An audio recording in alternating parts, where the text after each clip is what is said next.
Scandinavian Defense. Let's grab this and develop the knight, hit the queen. Yeah, he pulls the queen all the way back. I don't know why these low-rated guy loves the Scandi, but let's just play d4 here and develop our pieces. He develops his knight. I'll also develop my knight, and it's just regular development here. Pawn b6, he's trying to develop his bishop.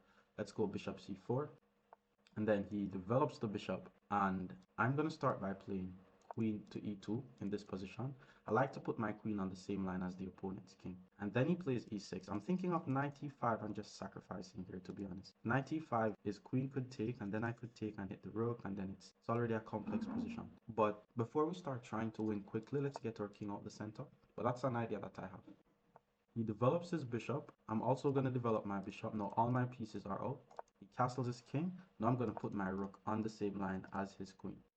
Okay, this is his first mistake, giving up a bishop for a knight.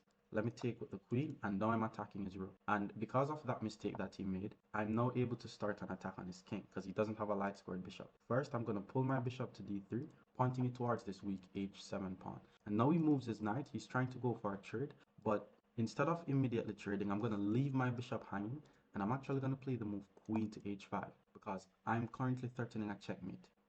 He plays g6 to prevent the mate. Now, keep in mind, if I just move my queen, I'm gonna lose my bishop. So first I'm gonna take his bishop, attacking his queen.